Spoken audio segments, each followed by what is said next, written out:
May 8, 1942. 09 to 15 hours. The air over the Coral Sea is a shimmering haze of salt and humidity. 10,000 feet above the turquoise swells, the cockpit of a Douglas SBD-3 Dauntless is a cramped, vibrating furnace of oil fumes and adrenaline. Lieutenant J.G. Stanley Swede, Vetasa, adjusts his goggles, his eyes scanning the horizon where the Pacific blue meets a wall of towering cumulus clouds. Behind him, his radio man gunner, Frank Wood, hunches over a twin-mount 30 caliber machine gun, his harness pulled tight. They are flying a death trap, a slow, heavy dive bomber designed to drop ordnance on stationary ships, not to dance with the world's most agile fighters. Suddenly, the sky erupts. A flash of silver-white wings dives from the sun. The distinctive whine of the Sakai engines screams over the roar of their own Wright cyclone. It is the Japanese Zero, the invincible master of the Pacific. Vetasa is not alone.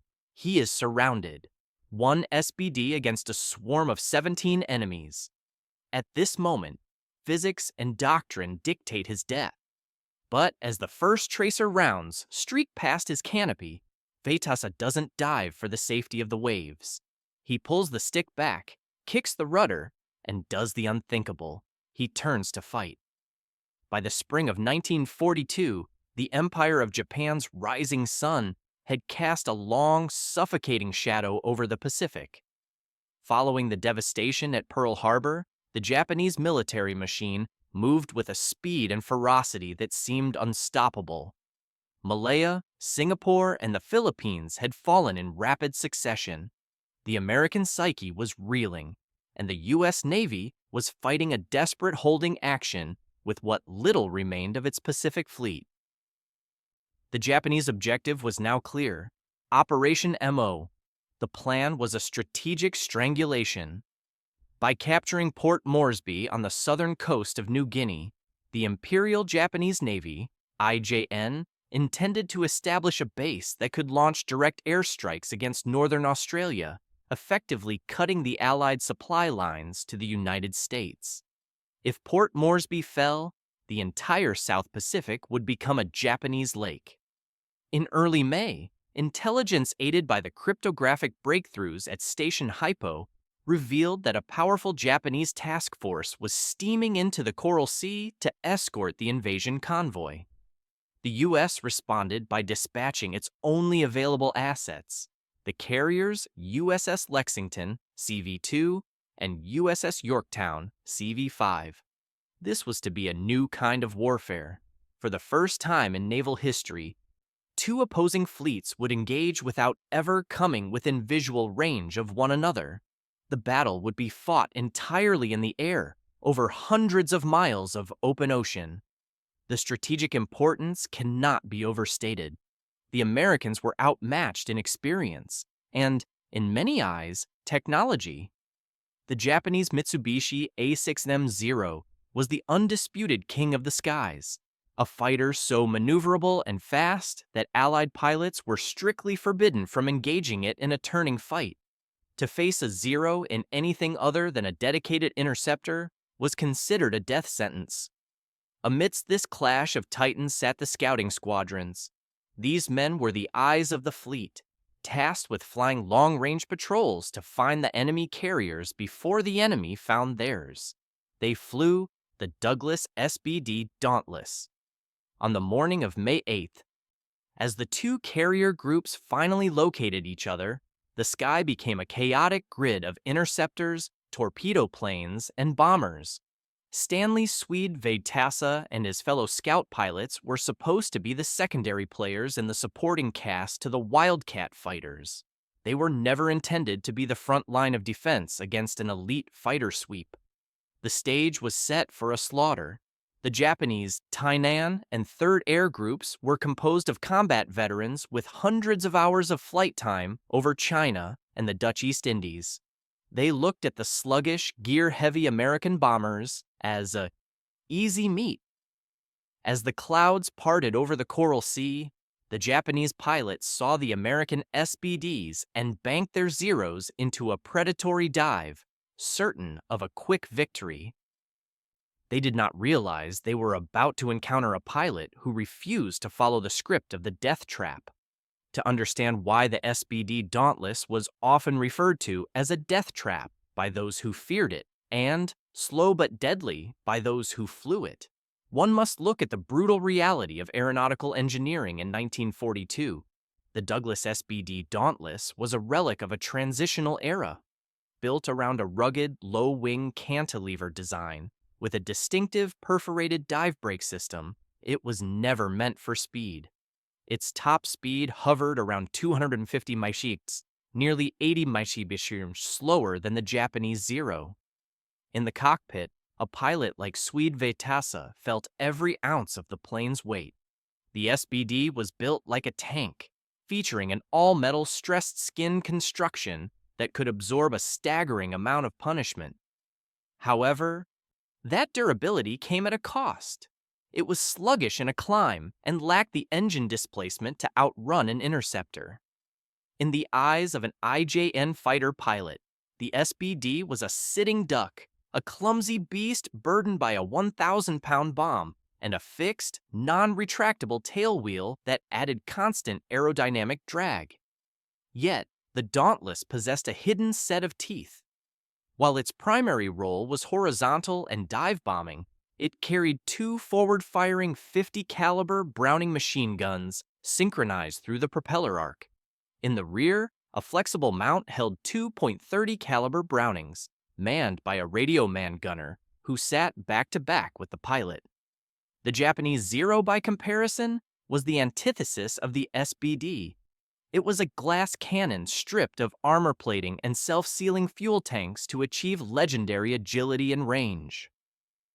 The Zero could turn inside any American aircraft, climbing like a rocket to deliver lethal bursts from its 20mm cannons. The doctrinal manual for U.S. Navy pilots at the time was grim. If jumped by a Zero while flying a scout bomber, the pilot should dive for the surface, stay in a tight Lufbury circle for mutual defense, and pray for fighter cover. But on May 8th, the tactical situation for Scouting Squadron 5, VS-5, had collapsed.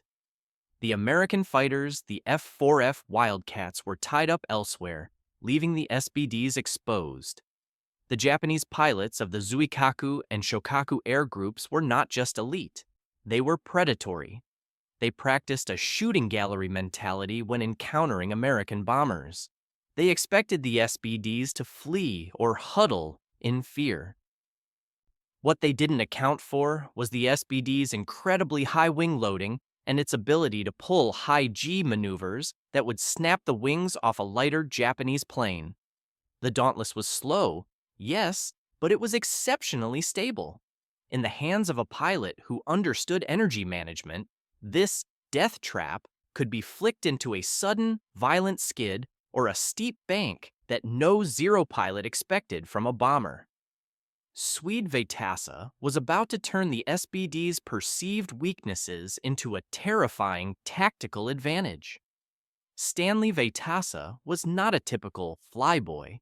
Hailing from the rugged farmlands of Montana, he possessed a stoic, analytical temperament that served him well in the cockpit. Unlike the aggressive, hot-headed archetypes often portrayed in cinema, Vetasa was a technician of flight. He understood that in a dogfight, the pilot who loses his composure is the first to die. On May 8th, as the Zeros swarmed, his heart rate certainly spiked, but his hands remained steady. He viewed the SBD not as a lumbering bomber, but as a platform of geometry. To him, the sky was a series of angles and vectors. If he could force the Japanese to fly into his sights rather than trying to chase them, the speed deficit wouldn't matter. Standard U.S. Navy doctrine for dive bombers under attack was defensive formation, tail-to-tail weaving, to allow rear gunners to overlap their fields of fire. Vetasa, however, realized that against the sheer numbers of the Tainan Air Group, a static defense was a death sentence. He pioneered an aggressive, counterintuitive tactic, the head-on intercept. By turning his heavy SBD directly into the path of the incoming Zeros, he neutralized their speed advantage. In a head-on pass, the closing speed is so high that the more maneuverable plane has no time to use its agility. It becomes a game of chicken, where the heavier-armed, more durable plane, the SBD, holds the cards. The SBD's most famous feature was its perforated dive brakes. While designed to stabilize the aircraft during a 70-degree vertical scream toward a carrier deck, WWII found a combat use for them.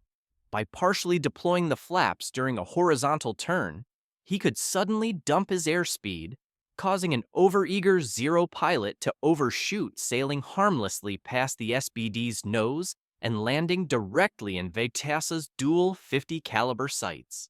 It was a mechanical trick that turned a slow plane into a stationary one, catching the world's fastest fighters off guard.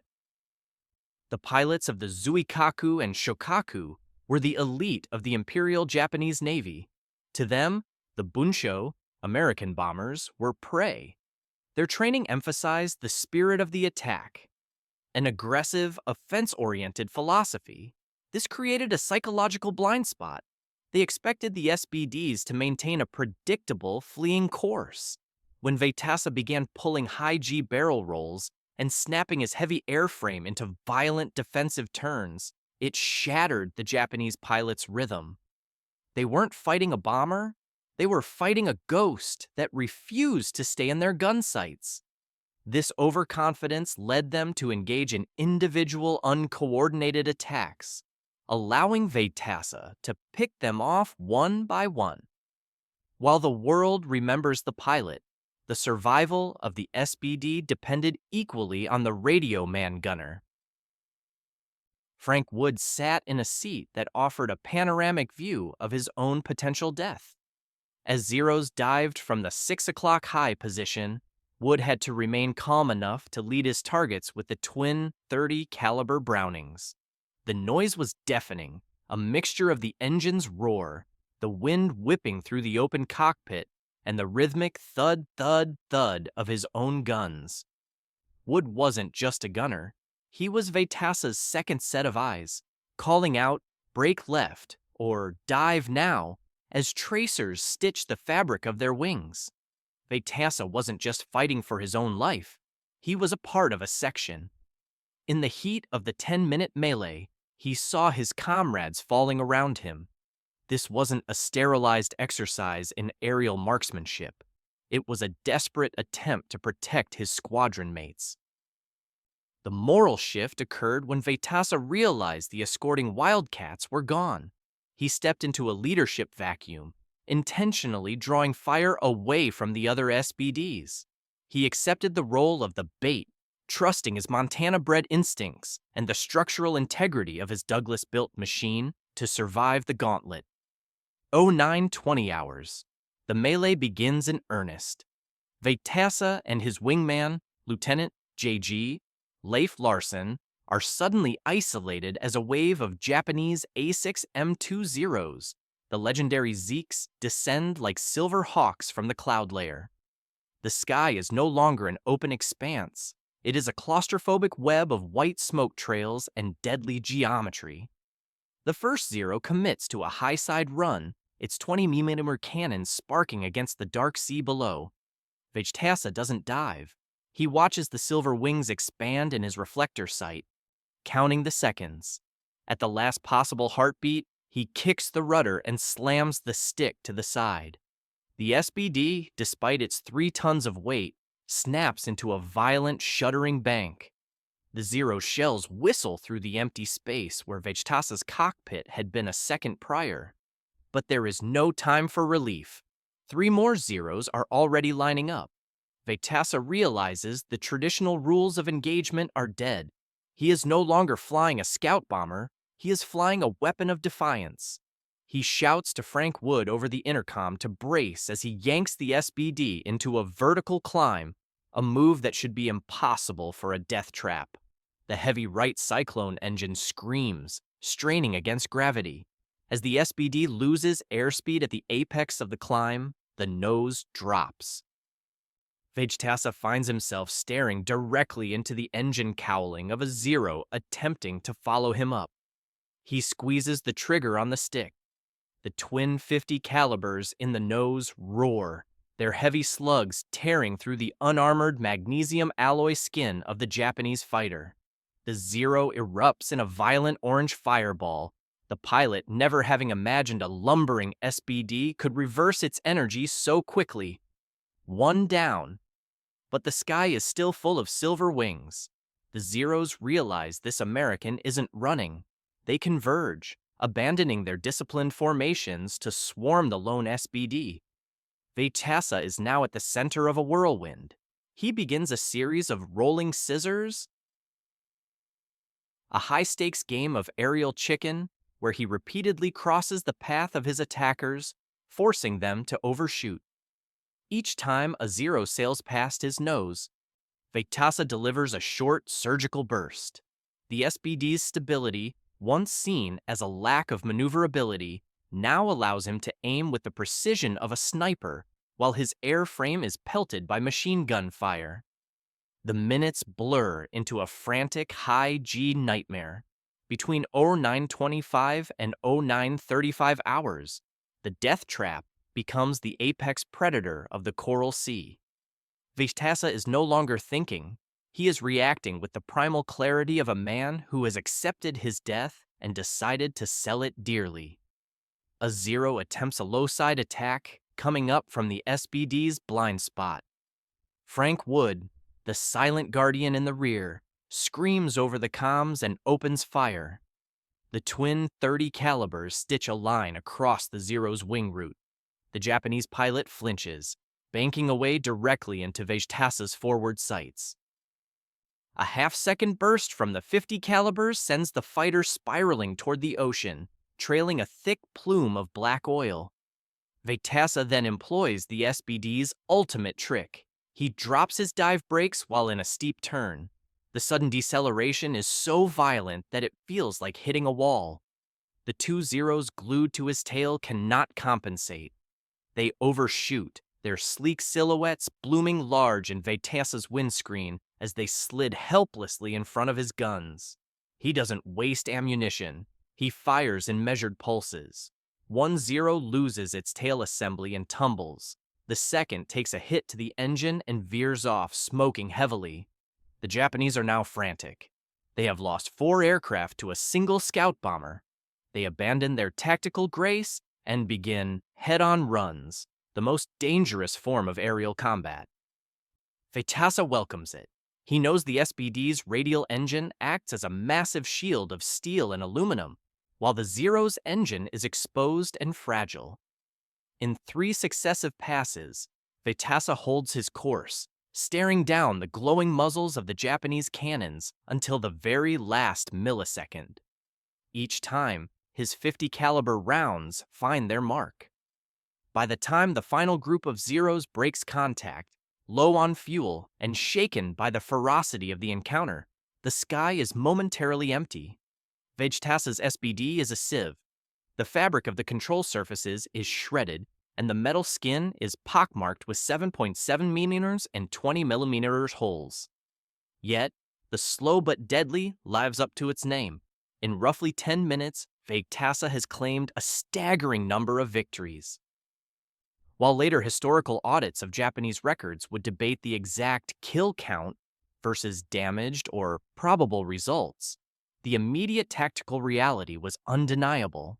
A lone dive bomber had fought off an entire squadron and survived. He levels the wings, the engine coughing, but still turning. He looks back at Frank Wood.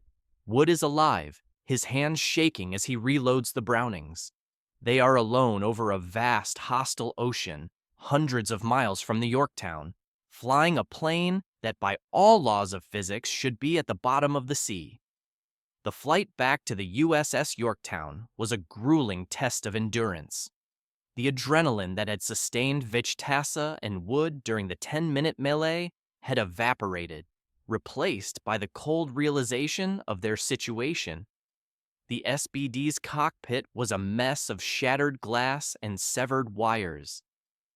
Every vibration of the right cyclone engine felt like it might be the last. A rhythmic reminder of the 20 mm cannon shells that had slammed into the airframe.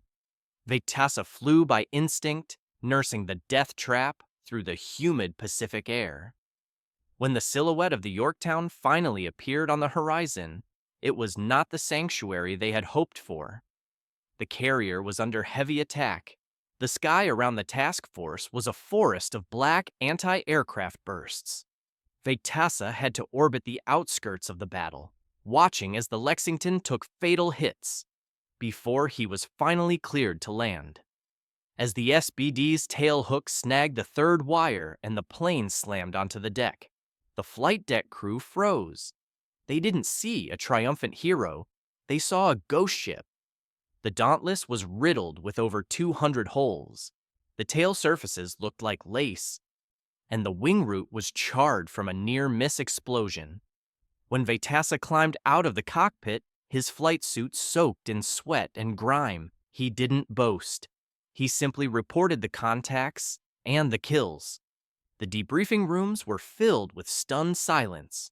The U.S. Navy had known the SBD was a capable bomber, but Vetasa had proved it was a formidable interceptor. For his actions on May 8th, Stanley Vetasa was awarded the Navy Cross. He had officially been credited with 3 kills in that single mission. Later accounts and the 17 enemies legend consolidated his total career and immediate squadron impact. But the numbers mattered less than the psychological shift. The invincible Zero had been bloodied by a scout plane. The survival of Swede Vetasa's SBD sent ripples through the U.S. Navy's Bureau of Aeronautics. It was a data point that defied the gloom of early 1942. The death trap label began to fade, replaced by a profound respect for the aircraft's structural integrity. Analysis of the damage to Vetasa's plane proved that the SBD could survive hits that would have vaporized a Zero. This realization bolstered American energy maneuverability tactics, the idea that if you couldn't outturn the enemy, you could outlast and outhit them. More importantly, the Battle of the Coral Sea, while a tactical victory for the Japanese in terms of ships sunk, the loss of the Lexington, was a strategic triumph for the Americans. The Japanese invasion of Port Moresby turned back their first major check in the war. The elite pilots of the Tainan and 3rd Air Groups, who had expected to sweep the skies with ease, returned to their carriers depleted and demoralized. They had lost not just planes, but their aura of invincibility. The lessons learned by Vetasa were immediately codified into training at Kaneohe Bay. Naval instructors began teaching scout pilots how to use their dive brakes and heavy nose armament defensively. This preparation was pivotal just 1 month later at the Battle of Midway. When the SBDs of the Enterprise, Hornet, and Yorktown arrived over the Japanese fleet, they did so with the confidence that they weren't just targets. They were survivors. Swede Vetasa himself would not remain in a dive bomber for long. Recognizing his extraordinary innate deflection shooting, the Navy transitioned him to fighters. He traded his slow but deadly Dauntless for the F-4F Wildcat, and later the F-6F Hellcat. By October 1942, during the Battle of the Santa Cruz Islands, he would cement his legend by shooting down 7 Japanese planes in a single sortie, this time as a fighter pilot. But the foundation of his greatness was laid in those 10 minutes of hell, when he proved that a bomber could become a reaper if the man behind the stick was steady enough. The story of the slow but deadly Dauntless is more than a chronicle of a lucky pilot. It is a testament to the unpredictable nature of warfare. In the sterile rooms of aircraft design bureaus, the SBD was a compromise, an aging airframe built for a role that many believed had been rendered obsolete by the fast, nimble interceptors of the 1940s. It was labeled a death trap because on paper, it lacked the metrics of survival. It had no speed, no grace, and no business in a dogfight. But history is not written by engineers. It is written by those who find a way to make the machine match their will.